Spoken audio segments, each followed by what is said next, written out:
یہاں تو یہ بتائیں کہ خیال کی طاقت کتنی بڑی طاقت ہے. میں پاکستان بنا ہے سن 47 کی بات. میں پڑھتا تھا کالج میں تو میں ایم اے کے فصل 5th ایئر میں تھا. تو 5th ایئر میں آدمی بہت لائق ہوتا ہے, اس سے زیادہ لائق تو دنیا میں اور کوئی ہوتا ہی, ہم یہی سمجھتے. تو میرے والد کو اور میرے ماموں کو, خاص طور پہ میرے ماموں کو, اس بات کی بڑی خواہش تھی کہ میں نماز پڑھا کروں. چنانچہ وہ دونوں بیچارے اپنے اپنے طریق میں کوشش کرتے تھے, لیکن میں اتنا پڑھا لکھا تھا, میں کہتا آرگومنٹ کرتا تھا کہ یہ نماز نہیں کر رہے, اللہ کہاں ہے وغیرہ وغیرہ, جیسے پڑھے لکھے لوگ کیا کرتے. وہ کچھ کہتے نہیں تھے. تو مجھے پکڑ کے ایک مولوی صاحب کے پاس لے گئے جو ہمارے شہر لاہور میں ایک نیلا گنبد کی مسجد کہلاتا ہے. تو وہاں وہ بیٹھے تھے اور لیکچر دے رہے تھے, اور ان کے پاس 3 پہیوں کی گاڑی تھی جو ہاتھ سے ایسے چلتی ہے, چل نہیں سکتے, اور ان کا ایک ٹانگ جو تھی ڈھکی ہوئی تھی, اس کے اوپر کو بڑی خوفناک بیماری کا حملہ تھا جیسے گمبھیر وغیرہ کہتے, اور اس کا کوئی علاج نہیں ہوتا.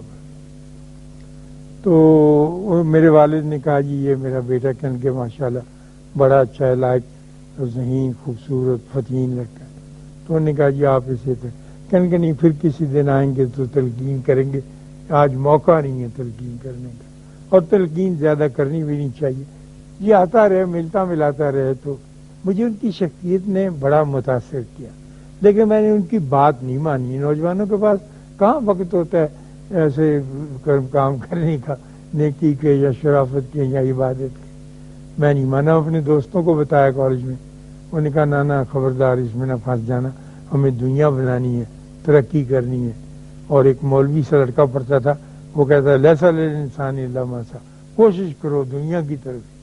تو جب بھی ہمارے یہ آیت پڑھتے ہیں وہ دنیا کی کوشش کی طرف ہی مائل کرتے ہیں. خیر, تو وقت گزرتا رہا, اور میں کبھی کبھی ان مولوی صاحب کے پاس جا کے ملتا رہا. ان مولوی صاحب کا نام تھا مفتی محمد حسن. وہ ہمارے بہت جید عالم تھے, اور انہوں نے بڑے اونچے اونچے کام کیے. آپ نے دیکھا ہوگا فیروز پور روڈ پر وہ جامعہ اشرفیہ, اس کی بنیاد انہیں نے رکھی تھی, اور انہیں کی سپرویژن میں وہ اتنی بڑی یونیورسٹی بنی. تو ان کے جو مریدین تھے, ان کے چاہنے والے جو تھے, جس میں میرے ماموں بھی شامل تھے, وہ بار بار ان سے کہتے تھے کہ یہ ٹانگ جو ہے اس کا علاج نہیں ہو سکے گا, ڈاکٹر یہ کہتے ہیں کہ اسے کٹوا دیا جائے. تو وہ متعمل تھے, کسی کو دکھاتے نہیں تھے, اس کی حیثیت ایسی ہوگی, خود ہی پٹی جو بھی ان کو جو کرتے تھے الرجی میں, اور خود ہی لپیٹ کے کپڑا آ جاتے.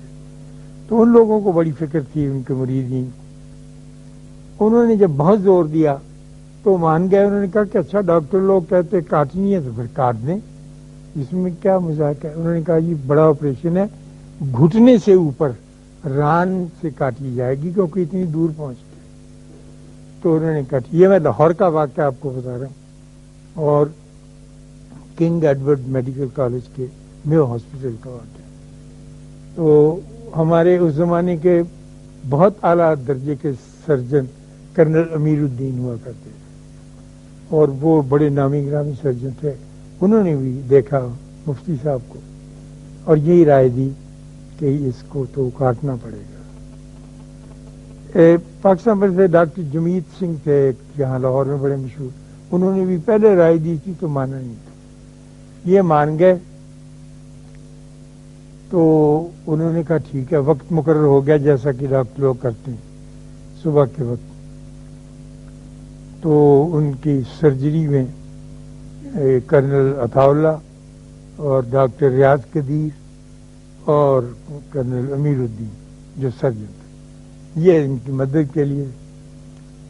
تو سب بڑی محبت سے اور اتفاق کے ساتھ ان کو لے کے آئے. تو اب انستھیسسٹ بہت لائق بے ہوش کرنے والا چاہیے, جو بالکل ہمہ وقت مستعد رہے کہ اس عمر کے آدمی ہیں تو ان کو کوئی خدشہ نہ ہو پائے. انستھیسی کو بلایا تو انہوں نے کہا ڈاکٹر صاحب مفتی صاحب آپ کو تھوڑی سی تکلیف ہو گیا ایک سرنج چمکی کا. کہنے کہ یہ کیوں دیتے ہو؟ انہوں نے کہا جی یہ اتنا بڑا کام کرنا ہے تو اس سے بے ہوش کرنا مقصود ہے. یہ آپ کے لاہور کا واقعہ ہے جو میں آپ کو سنا رہا ہوں. تو انہوں نے کہا کہ کیوں بے ہوش کیوں کرتے آپ مجھے؟ انہوں نے کہا جی ٹانگ کاٹنی ہے اتنی بڑی چاقو چھری سے آری سے بھی کاٹنی پڑے گی تو آپ کو تو یہ کہنے کہ ڈاکٹر صاحب آپ ایسے کریں آپ مجھ کو ایسے ہی چھوڑ دیں انستھیشیا وغیرہ نہ دیں مجھے یہ پسند نہیں ہے. یہ دخل انداز ہوگا میرے ذہن پر اور میں اپنا ذہن سوائے اللہ کے اور کسی کے حوالے کرنا نہیں چاہتا.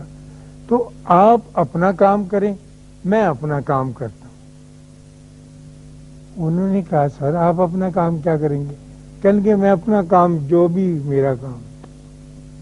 تو وہ منہ پہ کپڑا لے کے لیٹ گئے. ڈاکٹر کرنل امیر الدین کہتے ہیں کہ انہوں نے نشتر سے اس کو ٹک لگا کے دیکھا کہ تو ہی واز کوائٹ اور جسم کے اندر اس پہ کوئی ایسا ریئیکشن نہیں تھا جو ایک یعنی ہوش والے انسان کے اندر. کچھ پڑھ رہے تھے اور بہت پریشان تھے تینوں. ڈاکٹر آج کہتے ہیں کہ ٹانگ کٹ رہی تھی اور اتنا آپ ران کا تصور ذہن میں رکھیں نا انسانی ران کا.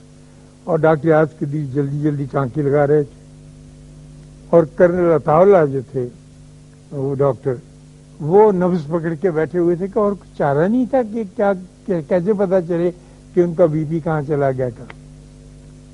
چنانچہ جب وہ کام ختم ہو گیا اور انہوں نے پٹی باندھ دی اور حیران پریشان تین ڈاکٹر ہمارے اسی ہاسپٹل کے کھڑے ہو گئے. تو انہوں نے پوچھا کہ میاں ہو گیا کام؟ انہوں نے کہا جی ہو گیا. کہنے کہ آپ کا بہت بہت شکریہ میں نے آپ کو بڑی تکلیف دی. ہاں تو خیال جو ہے جو شخص اپنے خیال پر حاوی ہو جائے اور یہ بالکل واقعہ میں بار بار ریپیٹ کرتا ہوں یہاں کا خیال پر حاوی ہو جائے اور خیال اس کے تصور میں آ جائے اور یہ جانے کہ مائنڈ اوور میٹر کیسے ورک کرتا ہے تو یہ ساری مشکلات جو ہم روز پیش آتی رہتی ہیں اور ہم ہاتھی جتنا ڈیل ڈول لے کر اپنے کیلے سے ڈرتے رہتے جو 1 فٹ کا بھی نہیں ہوتا تو ساری مشکلات کو لپیٹ کے ایک طرف رکھ دیتے ہیں. اسی لیے ہمارے یہاں علم کا اور غور کرنے کا غفلت تفکر کا فکر کرنے کا بڑا حکم آیا ہے کہ غور کریں. اب تفکر کرنے کے طریقے ہیں نماز روزہ زکوٰۃ یہ تو عبادات میں آ جاتی ہیں. تفکر کرنے کے لیے آپ کو الگ سے جیسے اللہ کہتا ہے کہ جب نماز ادا کر چکو پھر میرا ذکر کرو تو ذکر میں داخل ہونے کا نا اب دیکھیں نا ذکر سے وہ کہاں مفتی محمد حسن صاحب پہنچ گئے اور کیسے انہوں نے تقویت حاصل کری کہ میڈیکل ہسٹری میں یہ بات درج ہو کے رہ گئی اس طرح سے. تو اگر آپ اور میں اور ہم سب اس باریکی کو سمجھنے لگیں کہ مائنڈ کے اوپر میٹر کا اتنا اثر نہیں ہوتا جتنا مائنڈ کا اپنا ہوتا ہے تو پھر آپ ان مشکلات سے خود بخود نکلیں. آپ کو کسی بابے کی کسی پیر کی کسی گائیڈ کی ضرورت نہیں پڑے گی. اللہ آپ کو آسانیاں عطا فرمائے اور آسانیاں تقسیم کرنے کا شرف عطا فرمائے. اللہ